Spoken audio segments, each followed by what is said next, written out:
Thank you very much. Thank you. Nice crowd. What a good-looking group of people. Well, we have some very, very good news today, and a lot of good things are happening for our country. Please sit down. My fellow Americans, this is Liberation Day, waiting for a long time.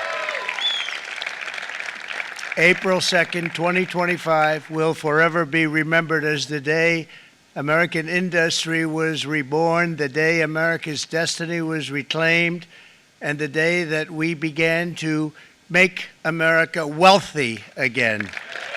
We're going to make it wealthy, good and wealthy. For decades, our country has been looted, pillaged, raped, and plundered by nations near and far, both friend and foe alike. American steelworkers, auto workers, farmers, and skilled craftsmen, we have a lot of them here with us today. They really suffered gravely. They watched in anguish as foreign leaders have stolen our jobs, foreign cheaters have ransacked our factories, and foreign scavengers have torn apart our once beautiful American dream. We had an American dream that you don't hear so much about. You did 4 years ago, and you are now, but you don't too often, and for many years and decades even, you didn't hear too much about. Our country and its taxpayers have been ripped off for more than 50 years, but it is not going to happen anymore. It's not going to happen. In a few moments, I will sign a historic executive order instituting reciprocal tariffs on countries throughout the world. Reciprocal, that means they do it to us and we do it to them. Very simple, can't get any simpler than that. This is one of the most important days, in my opinion, in American history. It's our declaration of economic independence. For years, hardworking American citizens were forced to sit on the sidelines as other nations got rich and powerful, much of it at our expense. But now it's our turn to prosper, and in so doing, use trillions and trillions of dollars to reduce our taxes and pay down our national debt, and it'll all happen very quickly. With today's action, we are finally going to be able to make America great again, greater than ever before.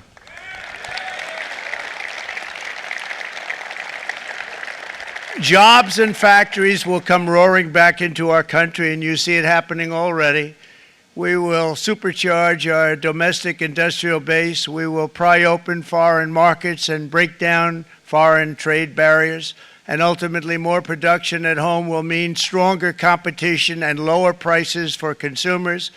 This will be indeed the golden age of America. It's coming back, and we're going to come back very strongly.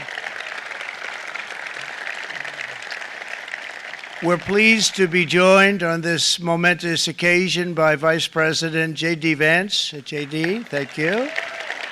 Thank you. Thank you very much. Where are you, J.D.? No, that wasn't too hard to find. I was looking, you know, he likes to take a low-key attitude, so it'd usually be sit right in front. He's gaining a lot of confidence, Mike, isn't he? And nearly my entire cabinet is here, as well as Speaker Mike Johnson, who's done an amazing job. And with the great success we had last night in Florida, we have a majority of 7. And 7's like a lot when we had it at 1, right? You've done a fantastic job. And many of the members of the House and Senate are with us. Senators, Congressmen, thank you all for being with us. We appreciate it. For decades, the United States slashed our trade barriers on other countries, while those nations placed massive tariffs on our products and created outrageous non-monetary barriers to decimate our industries. And in many cases, the non-monetary barriers were worse than the monetary ones. They manipulated their currencies, subsidized their exports, stole our intellectual property, imposed exorbitant VAT taxes to disadvantage our products, adopted unfair rules and technical standards, and created filthy pollution havens. They were absolutely filthy, but they always came to us and they said, we're violating, we should pay for it. It's all detailed in a very big report by the U.S. Trade Representative on Foreign Trade Barriers. and I'll just hold it up for you. It's available, and you don't have to pay too much. As I understand it, you'll pay nothing. It's a lot of work for something, actually, because it's a special book. It's frankly, it's very upsetting when you read it, when you see what people have been doing to us for 30 years. This all happened with no response from the United States of America, none whatsoever. But those days are over. Let me offer just a few examples of the vicious attacks our workers have faced for so many years. The United States charges other countries only a 2.4 tariff on motorcycles. Meanwhile, Thailand and others are charging much higher prices, like 60%. India charges 70%. Vietnam charges 75%, and others are even higher than that. Likewise, until today, the United States has for decades charged a 2.5 tariff. Think of that, 2.5% on foreign-made automobiles.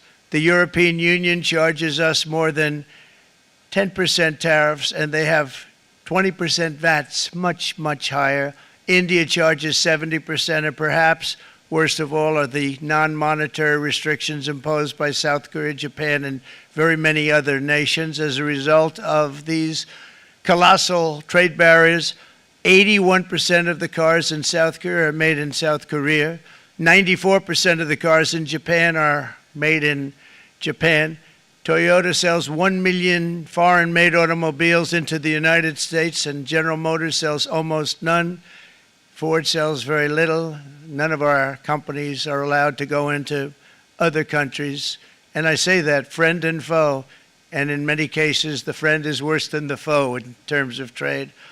But such horrendous imbalances have devastated our industrial base and put our national security at risk. I don't blame these other countries at all for this calamity. I blame former presidents and past leaders who weren't doing their job. They let it happen, and they let it happen to an extent that nobody can even believe. That's why, effective at midnight, we will impose a 25% tariff on all foreign-made automobiles.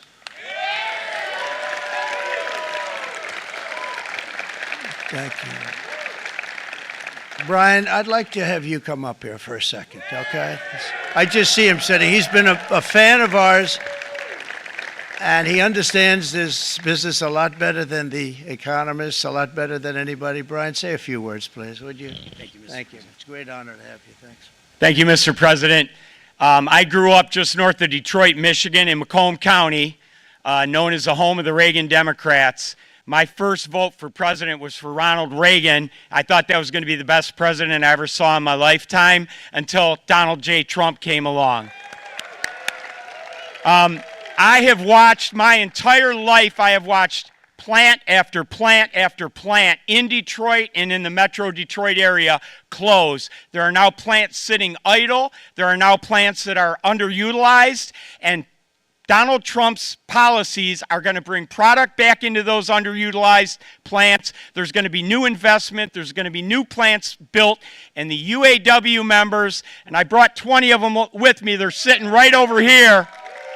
We support Donald Trump's policies on tariffs 100%. So, Mr. President, we can't thank you enough. And in 6 months or a year, we're going to begin to see the benefits. I can't wait to see what's happening 3 or 4 years down the road. Thank you, Mr. President. Thank you so much. Thank you. What a great guy. He got it right from the beginning. He got it before almost anybody else. This group over there, they got it too. And you know, we won the state of Michigan. We won almost all of them, but we won Michigan by a lot, and I want to just thank you all. The auto workers were fantastic. The Teamsters were fantastic. Everyone was pretty good, I will tell you. Thank you very much. I appreciate it. You're going to be very happy very soon, and you probably see what's happening with all of the, not only car companies, but car companies in particular. See it with all of the ones they're moving, they're announcing day in, day out. You're seeing it. Nobody's ever seen anything like that. With today's actions, we're also standing up for our great farmers and ranchers who are brutalized by nations all over the world. Brutalized. Canada, by the way, imposes a 250 to 300% tariff on many of our dairy products. They do the first can of milk. They do the first little carton of milk at a very low price, but after that it gets bad, and then it gets up to 275, 300%. So when they're figuring what's Canada charging, they say, oh, about 2%, 3%. But take a look at what happens down the road. When you look a little bit, it's not a pretty picture, and we don't like it, and it's not fair. It's not fair to our farmers. It's not fair to our country. And with countries like Canada, you know, we subsidize a lot of countries and keep them going and keep them in business. In the case of Mexico, it's $300 billion a year. In the case of Canada, it's close to $200 billion a year. And I say, why are we doing this? Why are we doing this? I mean, at what point do we say, you got to work for yourselves, and you got to, this is why we have the big deficits. This is why we have that amount of debt that's been placed on our heads over the last number of years, and we're really not taking it anymore. Through non-tariff barriers, the European Union bans imports of most American poultry. You understand? They say, we want to send you our cars, we want to send you everything, but we're not going to take anything that you have. Australia bans, and they're wonderful people and wonderful everything, but they ban American beef, yet we imported $3 billion of Australian beef from them just last year alone. They won't take any of our beef. They don't want it because they don't want it to affect their farmers. And you know what? I don't blame them, but we're doing the same thing right now, starting about midnight tonight, I would say. And China charges American rice farmers an overquota, it's called, a tariff rate of 65%. South Korea charges 50, actually they charge different, from 50% to 513%. And Japan, our friend, charges us 700%. But that's because they don't want us selling rice, another thing. Who can blame them, Madam Secretary? Agriculture, great job you did on eggs, by the way. The egg prices came down 50%. You got them down 50%. Once we got involved, they were going through the sky. The egg prices, they were going through the sky, and you did a fantastic job. Now we have lots of eggs, and they're much cheaper, down about 59% now, and they're going down further. We charge 2.8% for so many things that other countries are charging 200%, 300%, and 400% for. If imposing tariffs and protective barriers made nations poor, then every country on earth would be racing to eliminate these policies, and China would be the first on line. They run a very strong country, but they're not first in line, and the American people are paying a very big price. From 1789 to 1913, we were a tariff-backed nation, and the United States was proportionately the wealthiest it has ever been. So wealthy, in fact, that in the 1880s, they established a commission to decide what they were going to do with the vast sums of money they were collecting. We were collecting so much money so fast, we didn't know what to do with it. Isn't that a nice problem to have? What do you think, Marco? Good problem? Marco would love that problem. But we don't have that problem anymore, but we're not going to have it very much longer, I will tell you. But they collected so much money, they actually formed a commission to determine what they were going to do with the money, who they were going to give it to, and how much. Then in 1913, for reasons unknown to mankind, they established the income tax so that citizens, rather than foreign countries, would start paying the money necessary to run our government. Then in 1929, it all came to a very abrupt end with the Great Depression, and it would have never happened if they had stayed with the tariff policy. It would have been a much different story. They tried to bring back tariffs to save our country, but it was gone. It was gone. It was too late. Nothing could have been done. It took years and years to get out of that depression, far longer than even FDR had that office right over there for a long period of time. The ramp system, that's rather intricate, was built because of him, and every time you walk up, you think of him, and he did a great job in many ways, but it lasted long beyond his terms, as you know.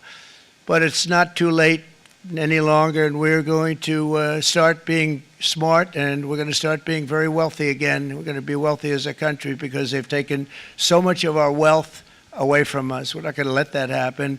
We truly can be very wealthy. We can be so much wealthier than any country. It's not even believable. But we're getting smart. Nearly a century later, in the face of unrelenting economic warfare, the United States can no longer continue with a policy of unilateral economic surrender. We cannot pay the deficits of Canada, Mexico, and so many other countries. We used to do it. We can't do it anymore. We take care of countries all over the world. We pay for their military.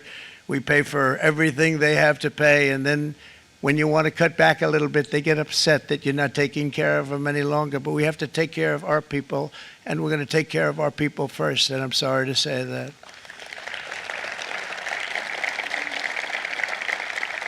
And today we're standing up for the American worker, and we are finally putting America first.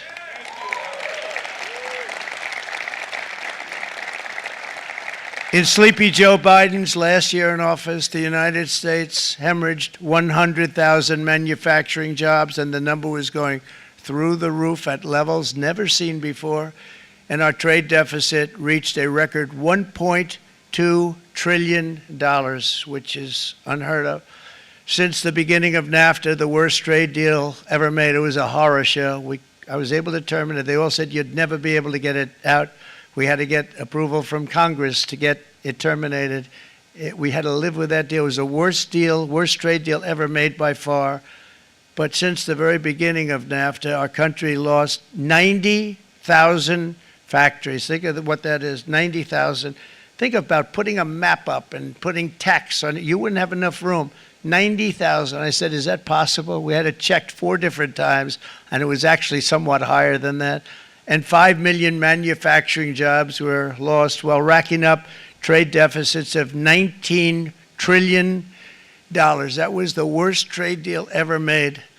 As a result of these gigantic losses, foreign nations now own $26 trillion more of American assets than think of this, than the Americans own of their own foreign assets or other foreign assets.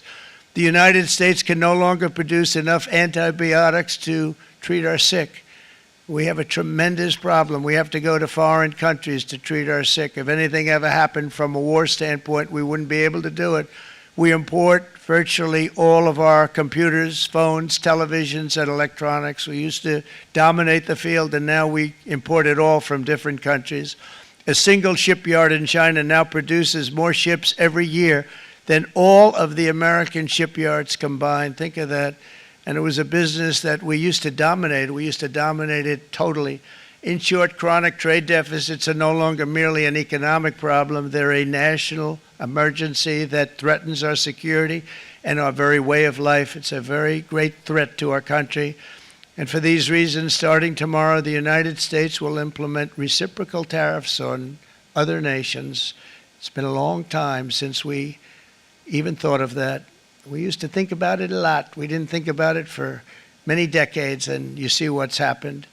For nations that treat us badly, we will calculate the combined rate of all their tariffs, non-monetary barriers, and other forms of cheating. And because we are being very kind, we're kind people, very kind. You're not so kind when you got ripped off with your salaries. My auto worker friends and my Teamster friends and all of the unions that typically voted Democrat, they're not voting Democrat anymore because worker, whether union or non-worker, they're for the Republicans now. That's what happened. But we will charge them approximately half of what they are and have been charging us. So the tariffs will be not a full reciprocal. I could have done that, yes, but it would have been tough for a lot of countries who didn't want to do that. I'd like to see the chart if you have it. Could you bring it up, Howard? This is our great Secretary of Commerce, Howard Lutnick. Thanks, Howard. So if you look at that, China, first row, China, 67%. That's tariffs charged to the USA, including currency manipulation and trade barriers. So 67%, I think you can, for the most part, see it. Those with good eyes, with bad eyes. We didn't want to bring, it's very windy out here. We didn't want to bring out the big charts because it had no chance of standing. Fortunately, we came armed with a little smaller chart. So 67%, so we're going to be charging a discounted reciprocal tariff of 34%. I think In other words, they charge us, we charge them less. So how can anybody be upset? They will be, because we never charge anybody anything, but now we're going to charge. European Union, they're very tough, very, very tough traders. You know, you think of European Union, very friendly. They rip us off. It's so sad to see. It's so pathetic. 39%, we're going to charge them 20%, so we're charging them essentially half. Vietnam, great negotiators, great people. They like me, I like them. The problem is they charge us 90%. We're going to charge them 46% tariff. Taiwan, where they took all of our computer chips and semiconductors. We used to be the king, right? We were everything. We had all of it. Now we have almost none of it, except the biggest company is coming in. We're going to end up with almost 40%. Lee Zeldin's working to get their approvals.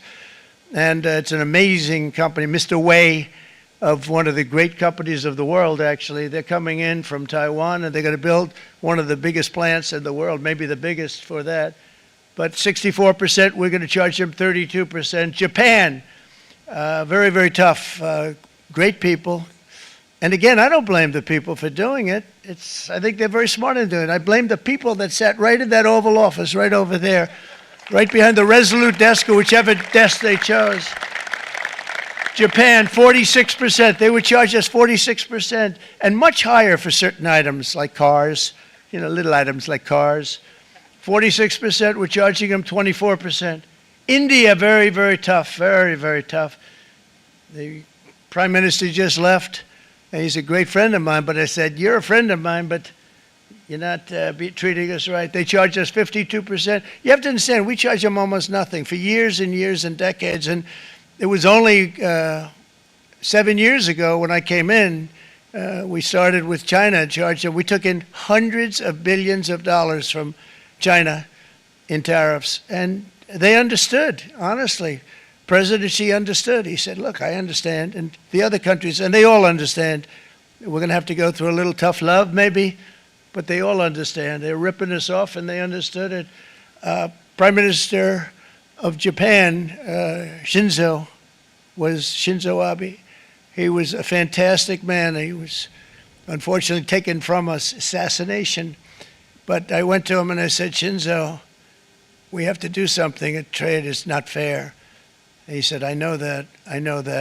And he was a great gentleman. He was a fantastic man, but he understood immediately what I was talking about. I said, Shinzo, we have to do something. He said, I know that. And we worked out a deal, and it would have been a much better deal, but frankly, there were many years left on the deal that was made previous to my getting there, but it was something. If you look at Switzerland, 61% to 31%. Indonesia, Malaysia, Cambodia. Oh, look at Cambodia, 97%. We're going to bring it down to 49. They made a fortune with the United States of America. United Kingdom, 10%, and we'll go 10%. So we'll do the same thing. South Africa, 60%, 30%, and they've got some bad things going on in South Africa. You know, we're paying them billions of dollars, and we cut the funding because a lot of bad things are happening in South Africa. The fake news ought to be looking at it. They don't want to report it. Brazil, 10%, 10%. Bangladesh is 74%. So you see what's going on. Pakistan, 58%. Sri Lanka, 88%.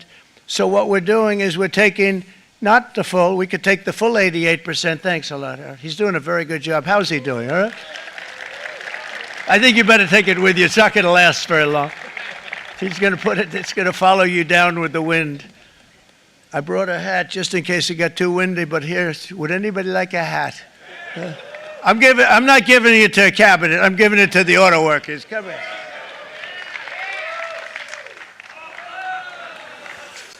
Thank you, fellas. Get it. That's it.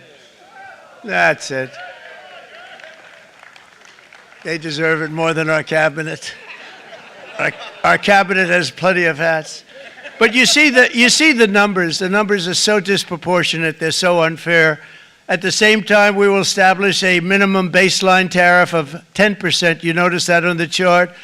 And that'll be on other countries to help rebuild our economy and to prevent cheating. So we're going to have a minimum of cheating, and we're going to be very severe on the people that at the gate that watch the tariffs and watch the product coming in, because there's been a lot of bad things happening at the gate because the money is so enormous that you're talking about. There's never been probably anything like it in terms of the enormity, and there are a lot of bad things happen at the people that do the check-in, and they're looking at 10-year jail sentences if they do play. We're going to treat them so good, but if they cheat, the repercussions are going to be extremely strong.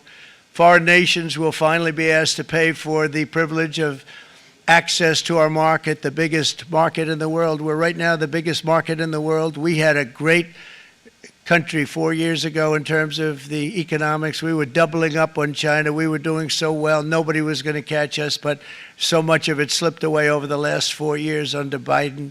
I campaigned on this policy throughout last year, and today that promise was made, and it was also a promise, as you know, that was kept. Promises made, promises kept. To any company that objects to our common sense reciprocal tariffs, again, reciprocal, back and forth, and I call this kind reciprocal. This is not full reciprocal. This is kind reciprocal. But what we do is we cut it in half. We charge them. My answer is very simple if they complain. If you want your tariff rate to be zero, then you build your product right here in America, because there is no tariff if you build your plant, your product in America. And we've seen companies coming in like we've never seen before. Likewise to all of the foreign presidents, prime ministers, kings, queens, ambassadors, and everyone else who will soon be calling to ask for exemptions from these tariffs. I say, terminate your own tariffs, drop your barriers, don't manipulate your currencies. They manipulate their currencies like nobody can even believe, which is a bad, bad thing and very devastating to us, and start buying tens of billions of dollars of American goods. Tariffs give our country protection against those that would do us economic harm, and many people were looking to do us economic harm. Maybe not so obviously, but they were doing tremendous economic harm. But even more importantly, they will give us growth. These tariffs are going to give us growth like you haven't seen before, and it'll be something very special to watch. I am so looking forward, and Brian, it's going to happen even faster than you said. You know, you might say, but it's already started. It's already started. Work's already begun on plants all around the country, and you see that as before. These are big, rich companies. We have $61 billion started on a big plant going up. It's going to be announced over the next 2 days, and they already started work. Many of these the biggest companies in the world, they've committed to build. We're going to build, sir. And they came here to see me, and wanted to know if they could have a press conference. I do as many as I can. I'm pretty busy trying to stop Russia and Ukraine and the Middle East. We got to stop that. We got to stop the Houthis, which we're making tremendous. They like shooting ships down and out of the water, sinking ships. They get a kick out of it, but they're not getting such a kick out of it now, are they, Mr. Secretary? They're not getting such a kick out of that now. But here are just a short list of some of the companies that have already announced and committed to investment. And this is a company that built its factories and its plants in China. Apple is going to spend $500 billion. They never spent money like that here. They're going to build their plants here. SoftBank, OpenAI, and Oracle, great companies, are investing $500 billion almost immediately. NVIDIA, a hot company, is investing hundreds of billions of dollars. They just announced. TSMC, the biggest, most important company in the world of chips from Taiwan, with no investment from us, is investing $200 billion. And they said the reason was, number one, the election of November 5th, and number two, the tariffs. They don't want to pay the tariffs, and the way they're not paying it is to build their plant here. So we're going to go from almost no percentage. We used to have 100% of the chip market. Now it's all in Taiwan. Almost all of it's in Taiwan, a couple of other countries, but mostly in Taiwan. And think of it, we had 100%. We lost it because of people in that office that didn't do their job. They allowed it to be stolen from us. Johnson & Johnson, great company, $55 billion. Eli Lilly, $27 billion. Meta is investing $500 billion. Wow.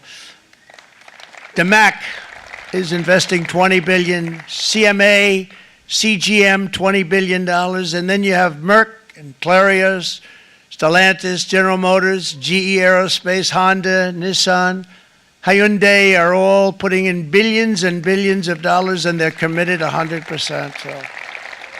And we've never had, and this is after 2.5 months. This is after just a short, this all took place as soon as we came out with what everybody wanted to do. You know, I watched a gentleman today on television, used to work with Lee Iacocca, a very respected automobile person, and he said, you know, because they're asking people, they try and get as many negative people as they can, but they can't find them too much. It's pretty hard to find in terms of what we're doing, especially when they see all this investment.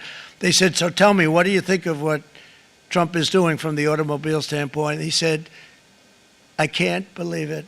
Somebody is finally, he's an older guy, real pro, really top guy, with Lee Iacocca. He said, I never thought I'd see the day when this would happen, where somebody had the courage to go and do what has to be done. This is transforming our nation. Our entire nation is going to be transformed, not only with the cars, but on every single other item that's built. We're going to become an industrial powerhouse. And he said that so beautifully today. In fact, I'm going to find out, I'm going to get a tape, and Bruce, I'm going to get that tape, and I'm going to send it to you out in Long Island, and you're going to play it for the people. And all your union workers and your non-union workers out there, you got a pretty even split. But we have, so far, it looks like we're going to have about $6 trillion of investments, and you wouldn't do that in years in this country over the last number of years. $6 trillion, and that's going to be much higher by the end of the year. And think of what $6 trillion is. You wouldn't have even a small percentage of that under this other system. We're going to be an entirely different country, and it's going to be fantastic for the workers. It's going to be fantastic for everyone. There will never have been a transformation of a country like the transformation that's already happening in the United States of America. It's an incredible thing to watch, and it's incredible to meet with the top people, people that you read about, very wealthy people, or people that are great managers and executives and presidents of big public companies, and to watch the enthusiasm they have now that they didn't have. They gave up on our country. They went to foreign countries and they built. Companies are pouring into our country at levels never seen before, with jobs and money to follow, and it's really beautiful. In the coming days, there will be complaints from the globalists and the outsourcers and special interests and the fake news. Always, the fake news will always complain. But never forget, every prediction our opponents made about trade for the last 30 years has been proven totally wrong. They were wrong about NAFTA. They were wrong about China. They were wrong about the Trans-Pacific Partnership, which would have been a disaster if I didn't terminate it. If I didn't terminate that, United Auto Workers, you would have had no jobs in this country. You would have had no jobs. It was all going to other countries. In my first term, they said tariffs would crash the economy. Instead, we built the greatest economy in the history of the world. And again, I have great respect for President Xi of China, great respect for China, but they were taking tremendous advantage of us, and I commend them for that. I say, hey, if you can get away with it, that's okay. But, you know, they understand exactly what's happening, and they probably, most of them are saying it's about time they did something, but, and they're going to fight, and they're going to fight fair. Everyone's going to fight. You know, it's like, I say to the leaders, look, you got to take care of your country, but we have to start taking care of our country now. We can't do what we've been doing for the last 50 years. From the day of my election, the stock market went up in my first term 88%, with NASDAQ going up 155%, more than any president has ever had in any term in office, by far. And I think we're going to blow that away, and maybe the numbers won't show, but I think they're going to show much better than even those numbers. But what you're going to see is you're going to see activity, that empty, dead sites, factories that are falling down, those factories will be knocked down, and they're going to have brand new factories built in their place. They're not only talking about renovating, they're talking about brand new, the best anywhere in the world, the biggest anywhere in the world. I have a friend who builds car plants, and I said, I want to see the biggest and the best. He said, well, we have to go to Mexico. I said, no, I want to see it in the United States. He said, we're not building them in there. This is a year and a half ago during the campaign. He said, we're not building it. You'd have to go to Mexico. When I was starting to decide to run, and I went to number one in the polls very rapidly, I want to say, like, let's say in the first hour. And then shortly thereafter, it looked like I was going to win, and the fake news was saying, oh, no, don't do this. What they don't know is if I didn't win, they would have really been in trouble, because nobody wants to read them anyway.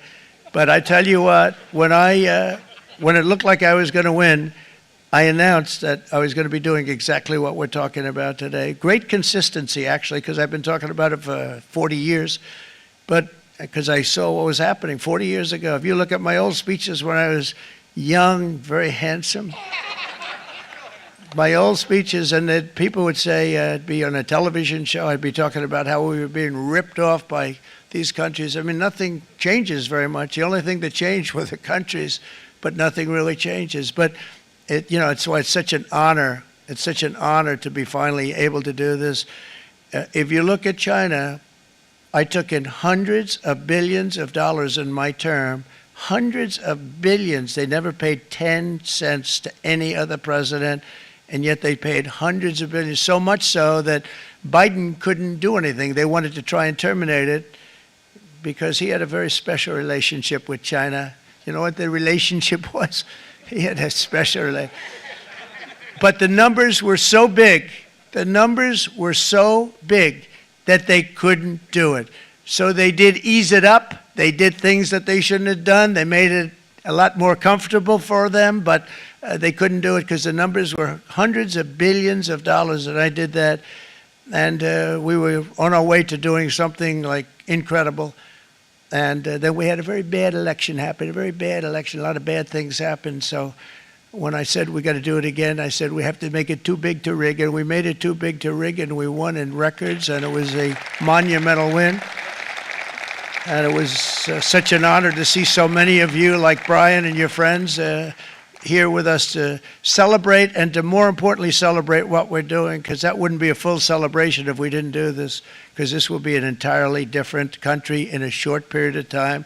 It'll be something the whole world will be talking about it. The critics made the very tired predictions earlier this year, but in February, core inflation dropped to the lowest rate in 4 years, and the price of eggs, as you know, just in a month and a half, we were there for 4 weeks, and the first week I got blamed for eggs. I said, I just got here.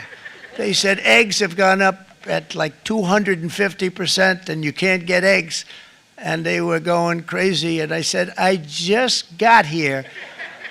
And then we got to work on eggs, and we got to work on everything, and our great Secretary of Agriculture, you did a fantastic job, Brooke Rollins, she did a fantastic job. And as I said before, the price of eggs dropped now 59%, and they're going down more, and the availability is fantastic. They were saying that for Easter, please don't use eggs. Could you use plastic eggs? I said, we don't want to do that. We want to, and you really came through. It's an amazing job. Thank you very much, Brooke. You did great.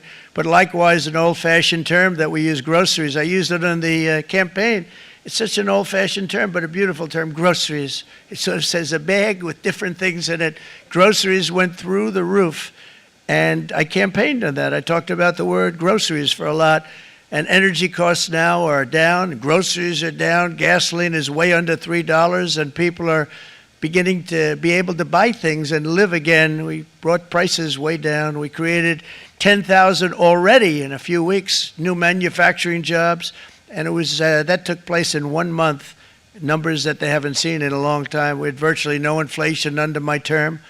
We had virtually no inflation for 4 years, but after transitioning over to Sleepy Joe, it went from almost non-existent to the highest in the history of our country.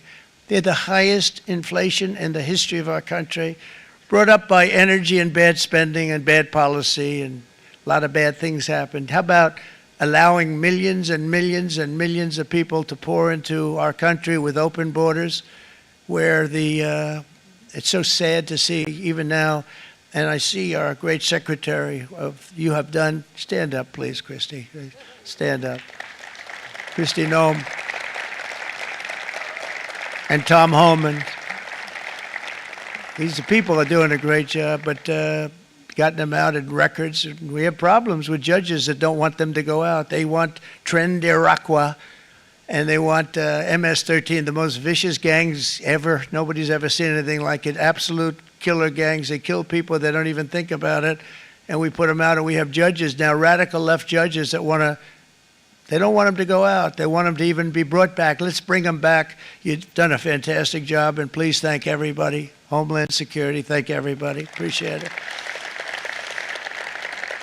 And we now have a border that's the best border that we've ever had, even better than it was my first term. My first term we did good, but this one we really specialized in. We've done really well.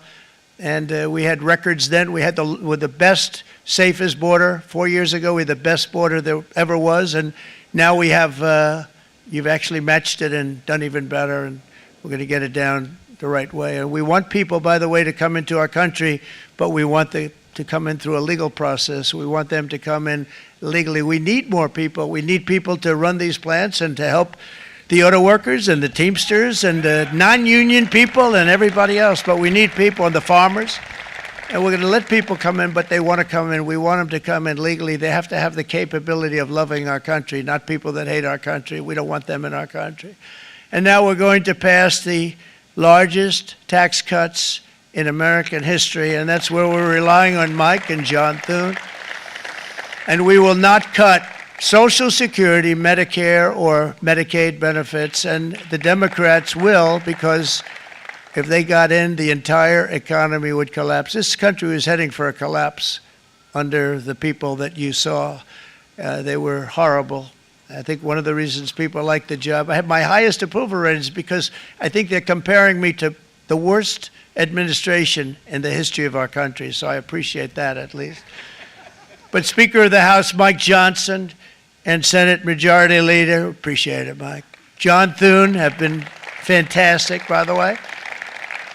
But they've been working tirelessly on taking the next step to pass the plan for our one big, beautiful bill. I'd like to name it that if you can. One big, beautiful. I made that statement about 6 months ago, and everybody calls it one big, beautiful bill. And it will be that. It'll have everything, the big tax cuts and every incentive there is. And it'll be fantastic. And by the way, for the cars, we're asking for an interest deduction on a loan. So if you build the car, only in America we do it, Brian. If the car's not built in America, you don't get the interest rate deduction.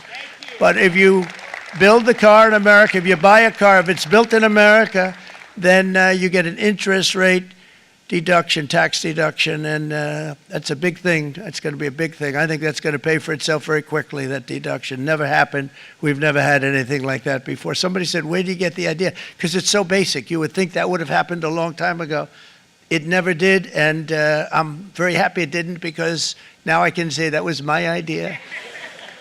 But we're going to get us closer to the debt extension. We have to get the debt extension passed, and I know you're going to be able to do that, Mike, and it's very important that you do that.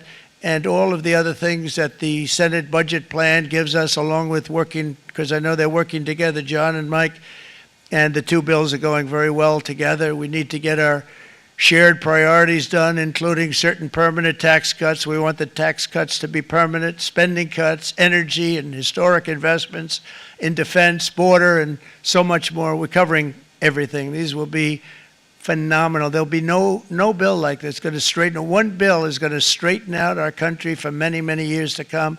And we said, let's just do it and let's get it done. And some guys will love it and some guys will like it a little bit less because they're not getting what they were exactly looking for, but they're getting a lot. They'll never, if we get this done, it'll be the most incredible bill ever passed in the history of our Congress and Senate and congressmen, the senators and the congressmen, many of whom are here today, will be very proud of themselves. I really believe that. It's going to set us on a whole new prosperous path. We're going to cut spending and right-size the budget back to where it should be. We're going to do that very strongly. Thank you, Rick. Thank you. John, thank you. Oh, look at all of our senators over there. Oh, boy. That's a nice group of people. But I won't like them so much if they don't get this bill done. That's a great group. And Congressman, thank you very much. I appreciate it. Tremendous people. The Senate plan is my complete and total support, and the House plan likewise is very similar. They're moving along pretty much at the same clip, and as soon as you're ready, you'll show it to me, and I'm sure it'll have my support, Mike. Every Republican congressman and senator must unify. We have to unify. We can't be separated. We have to get it done. We have to get absolutely everything we can, and we have to take care of the American people. That's the only thing that matters. We have to take care of the American people first. We need to pass this bill immediately, get it done, including debt extension. From this day on, we're not going to let anyone tell us that American workers and families cannot have the future that they deserve. We're going to produce the cars and ships, chips, airplanes, minerals, and medicines that we need right here in America. The pharmaceutical companies are going to become roaring back. They're coming roaring back. They're all coming back to our country, because if they don't, they got a big tax to pay. And if they do, I'll be very happy, and you're going to be very happy, and you're going to be very safe. We're going to build our future with American hands, with American heart, American steel, and we're going to build it with American pride like we used to. We're approaching our 100th day as president, and have been given credit by a lot of people, actually, even some of the fake news. Can you believe it? Which in this case hopefully isn't fake, for having done more in that time than any other administration in the history of our country in the first 100 days. I think we've had an amazing, in terms of what we've done, what we've gotten accomplished. I'd like to see if we can get that war ended and another war from not starting in the Middle East. We have to get Russia. They're losing 2,000 on average, 2,500 people a day, young people, soldiers, Russian. Think of that. 2,500 through some days, but on average, probably over about a 1 week period, it's 2,712, they say. They're losing those soldiers. They're dying. They're being decimated. And they're not from our country, but they're from other countries, but they're human beings. They're from Russia. They're from Ukraine in this period, most of them. And we're going to get it stopped. It's a senseless war that would have never happened if I was president, and it shouldn't be allowed to go on. And I think we're being given good cooperation by Russia and by Ukraine, but we have to get it stopped. It's humanity. It's humanity. It's a terrible thing. This will be a very big moment. I think you're going to remember today. It's going to be a free nation that we're dealing with. We're going to have a very free and beautiful nation. It's going to be Liberation Day in America, and it's going to be a day that hopefully you're going to look back in years to come and you're going to say, you know, he was right. This has turned out to be one of the most important days in the history of our country. God bless you, and God bless America. Thank you, everybody. Thank you very much. Thank you. Thank you very much. This is Will, everybody. He's going to just give you a little bit of a briefing on what we're signing. Good afternoon, y'all. We have two documents prepared for the president's signature today. One closes what's referred to as the de minimis loophole with respect to imports from the People's Republic of China. The other is the big one, is the reciprocal tariff executive order that the president just spoke about at length. This is obviously a huge deal, and it's been an honor to be a part of your team getting this ready for you, sir. Thank you very much. Thank you.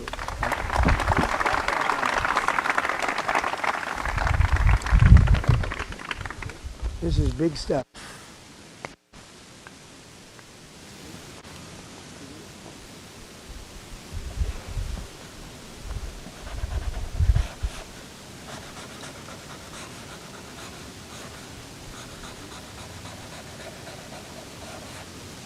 That's a 10. That's a good one. Look. That's a good one. That's a good one. Thank you. Thank you, sir.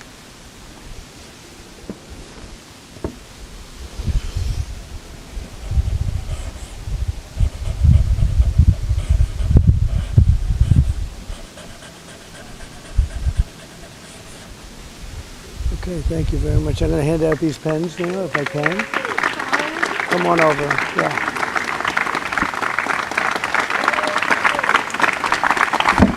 Thank you very much. Thank you. Thank you, sir. Come up here, Madam Secretary.